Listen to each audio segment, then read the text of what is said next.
I am going to explain you now future tense. Future indefinite. सबसे पहले तो ये बात समझ लें कि future indefinite, future continuous, future perfect and future perfect continuous tense 4 जो है, इनमें हम यूज़ करते हैं मॉडल वर्ब्स. ये जी मॉडल वर्ब्स, ठीक. इनमें हमने क्या यूज़ करना है स्टूडेंट्स? Modal verbs. और मॉडल वर्ब्स में we have to use with them will और shall. Is it clear? Modal verbs आपको पता है इनका यूज अलग से है कि they possibility, permission and inquiry and modesty, और मॉडेस्टी तो नहीं कहना चाहिए, रिक्वेस्ट, इस परमिशन, इस टाइप के जो एक्शंस हैं इनको ये शो कर रहे होते हैं मॉडल वर्ब्स. ये अलग से है. ये तो एक बहुत बच्चा वाली डेफिनेशन होगी ना कि will you give me your pen. Yes, it is permission in the present. लेकिन इनका इंशाअल्लाह एक डिटेल लेक्चर में आपको समझाऊंगी मॉडल वर्ब्स क्या है, और हर एक का अलग से यूज जो है ना वो समझाऊंगी आपको. देन आपके पास कॉजेटिव वर्ब्स भी आते हैं,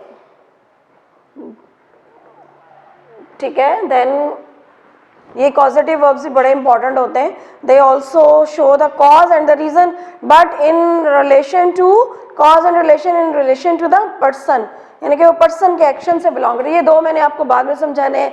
then mood of the object जो है उसका क्या है, इनडायरेक्ट ऑब्जेक्ट है या इनडायरेक्ट ऑब्जेक्ट है. बस इतना समझ लें कि फ्यूचर इंडेफिनिट में वी यूज विल और शेल, एंड विल और shall are related to V1 form से बिलोंग करते हैं. विल हम शेल बहुत ओल्ड इंग्लिश में यूज़ कर रहे थे, but now in the modern grammarian वो किसको प्रेफरेंस दे रहे हैं? Only the use of will को यूज दे क्लियर दे रहे हैं, उसको प्रेफरेंस दे रहे हैं. Now it is future fact, यानी कि कोई हकीकत, और what will happen in future. इनके दो काम है. जैसे आपके प्रेजेंट में था ना, बहुत ईजी है ये. फॉर एग्जाम्पल जैसे आप थोड़ा सा जहन में आप बिठाएं प्रेजेंट को. प्रेजेंट में क्या था? प्रेजेंट में फैक्ट एंड प्रेजेंट में हैबिचुअल, यानी कि आदत जो है उसको डिपिक्ट कर रहे थे, उसको शो कर रहे थे प्रेजेंट इंडेफिनिट टेंस. एंड यहाँ पे क्या है कि फ्यूचर फैक्ट के मुस्तकबिल में क्या होगा और what will happen in future, या मुस्तकबिल में क्या होने जा रहा है, that is directly related to future indefinite tense.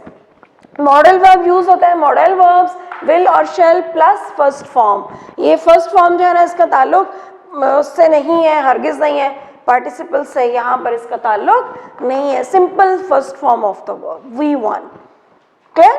Singular plural का इसमें कोई वो नहीं है कि सिंगुलर होगा तो आप शेल यूज करें, विल यूज करें. Why? Because nowadays we are following certain rules of the modern English language.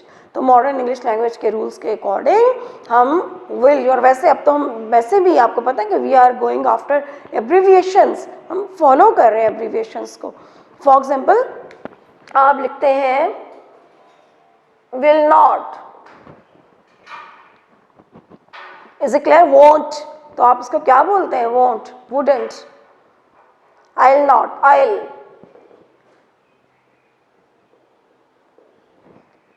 I'll not go there. I'll not go there. तो ये आपने इसको बहुत ही प्रिसाइज कर दिया है इंग्लिश को. तो डोंट बी इन टेंशन, इस टेंशन में मत जाइए कि आपने विल और शेल का क्यों नहीं मैम बताया. बस एक चीज़ याद रखें, इसमें विल एंड प्लस क्या यूज़ करेंगे?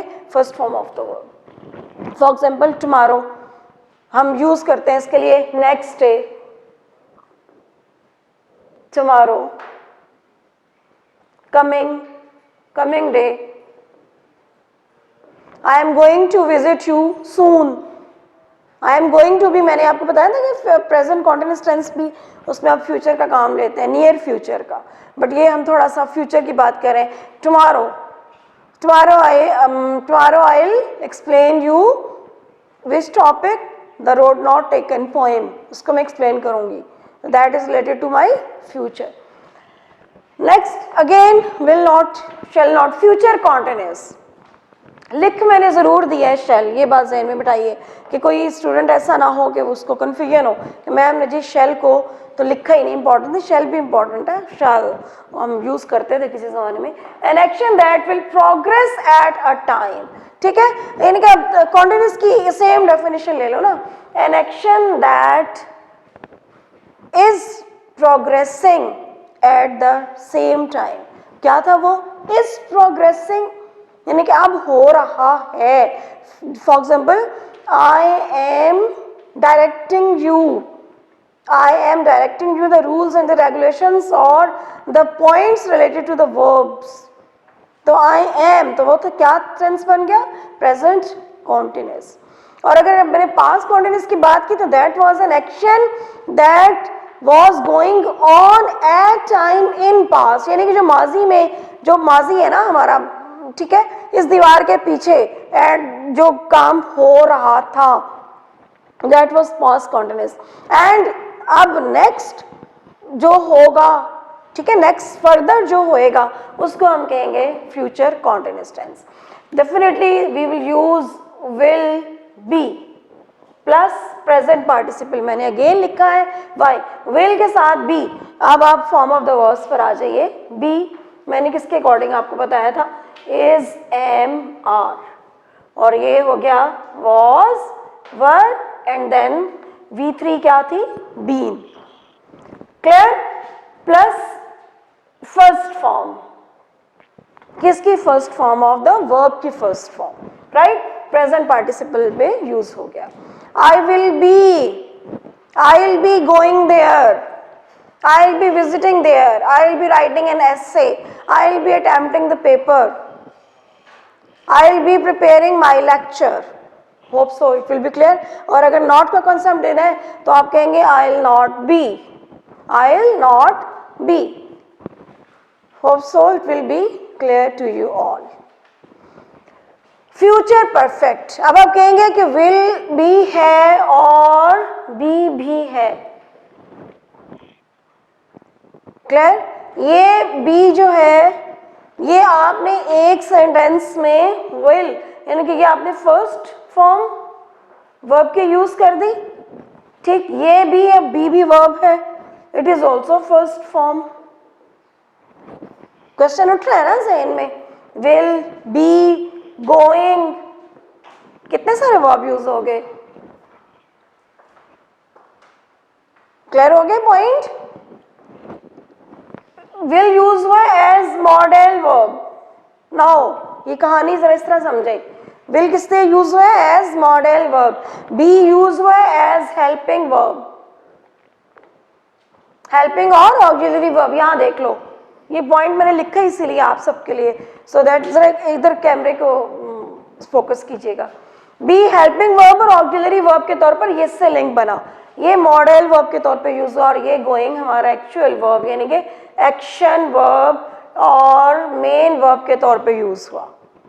दैट्स वाई ये सारा हमने कहानी, ये थी कहानी सारी, that was the story behind your all and all your confusions.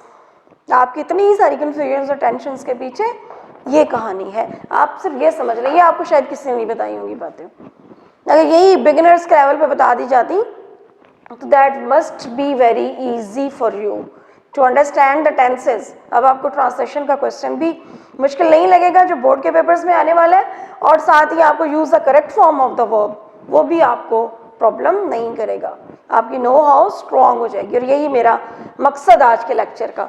अब ज़रा थोड़ा सा इसको कॉम्पैक्ट करते हैं, मैंने बहुत कोशिश की है इस लेक्चर को बहुत ही ज़्यादा प्रिसाइज करूं लेकिन नहीं हो पा रहा।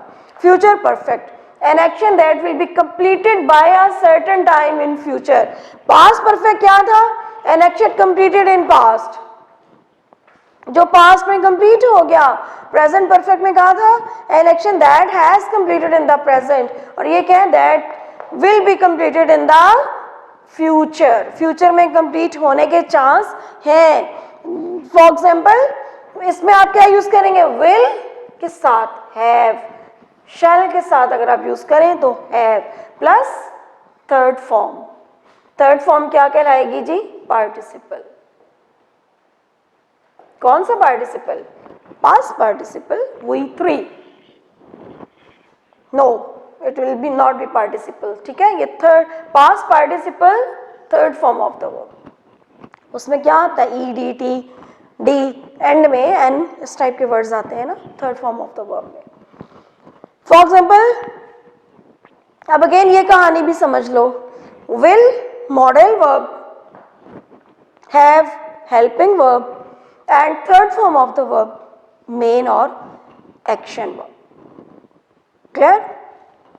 ये अगर आप इस तरीके से सीक्वेंस से चलेंगे ना तो इंशाल्लाह ताला होपफुली आपको ये ग्रामर के सारे रूल्स जो है ना कुछ भी नहीं है टेंसेस में। अब बार बार यही कहती हूँ कि English is a very beautiful language and the most easiest language. आपकी उर्दू लैंग्वेज की ग्रामर बहुत टफ है, इंग्लिश की तो इसके साथ कंपैरिजन करें दैट इज़ बहुत सीधा सीधा से 3 ही टेंसेज हैं और उन्हीं के 4 यानी कि 12 टोटल टेंसेज हैं आपके, जिनको आपने अंडरस्टैंड करना है, कॉन्सेप्ट को क्लियर कर कीजिए। Now come towards future perfect continuous tense. Future यानी कि आपने फ्यूचर किस सेंस में यूज़ किया, विल और शेल को आपने मॉडल वर्ब के तौर पे यूज़ किया। Perfect continuous tense, perfect third form and continuous again ये आपकी कॉन्टिन्यूटी शो करेगा, प्रेजेंट पार्टिसिपल यूज करेंगे। डेफिनेशन पे आ जाए तो डेफिनेशन है जी an action that will progress over a time in future and will end in future, जो कि प्रोग्रेस करेगा। Number 1 over a time, time जरूरी है। अगेन इसमें भी ये मैंने दरमियान में यहाँ मिड वाली कॉलम में इसीलिए लिखा है कि ये वो टाइम है जो कि length of time, point of time clear करेगा। कोई भी परफेक्ट कॉन्टिन्यूअस टेंस से रिलेटेड टेंस हो तो उसमें ये length of time and point of time को स्पेसिफिकेशन के साथ क्लियर करेगा। That will be perfect present perfect continuous, past perfect continuous और फ्यूचर परफेक्ट कॉन्टिन्यूअस टेंस होगा। Clear? And will in and future, और इसका चूंकि फ्यूचर से ताल्लुक है तो it will end in future. Future से ताल्लुक है ना, पास्ट में ताल्लुक होता परफेक्ट कॉन्टिन्यूअस का तो वो पास्ट में ही एंड होता, प्रेजेंट में होता तो वो प्रेजेंट में ही एंड हुआ है। Clear? I have been waiting for you since Monday, यानी कि हम आपकी आमद का कितने दिनों से, कब से इंतजार कर रहे हैं, मंडे से, राइट। और अगर हम पास्ट परफेक्ट कॉन्टिन्यूअस टेंस की बात करें जब भी आज हमने किया है तो हम कहेंगे we had been waiting for you for many hours, कई घंटों से हम आपका इंतजार कर रहे हैं। And future perfect continuous tense will have been, will आपको मैंने बता दिया, आप इसमें विल मॉडल वर्ब के तौर पे यूज कर रहे हैं, राइट। तो सो आप क्या कहेंगे, they have been working hard on this project. No, they will have been working hard on this project. Clear? Since or for? कई घंटों तक वो इंतजार करते रहे होंगे। ये इस will have been, shall have been plus present participle first form of the verb ing.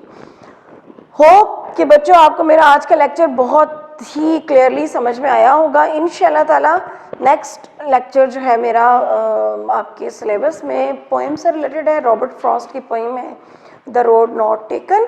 आज का ये लेक्चर इसमें कोई पॉइंट आपको समझ में ना आ रहा हो, कोशिश मैंने बहुत किया है, ट्राइड माई बेस्ट के इस तमाम को, लेक्चर बहुत फैला हुआ है ये प्रेजेंट पास्ट एंड फ्यूचर, एक टॉपिक को पूरा एक लेक्चर का टाइम चाहिए, but due to time element हमारे पास टाइम बहुत कम है, उसकी किल्लत की वजह से हम we are trying our best कि आपको सब कुछ बहुत इजी तरीके से समझ में आ गया होगा।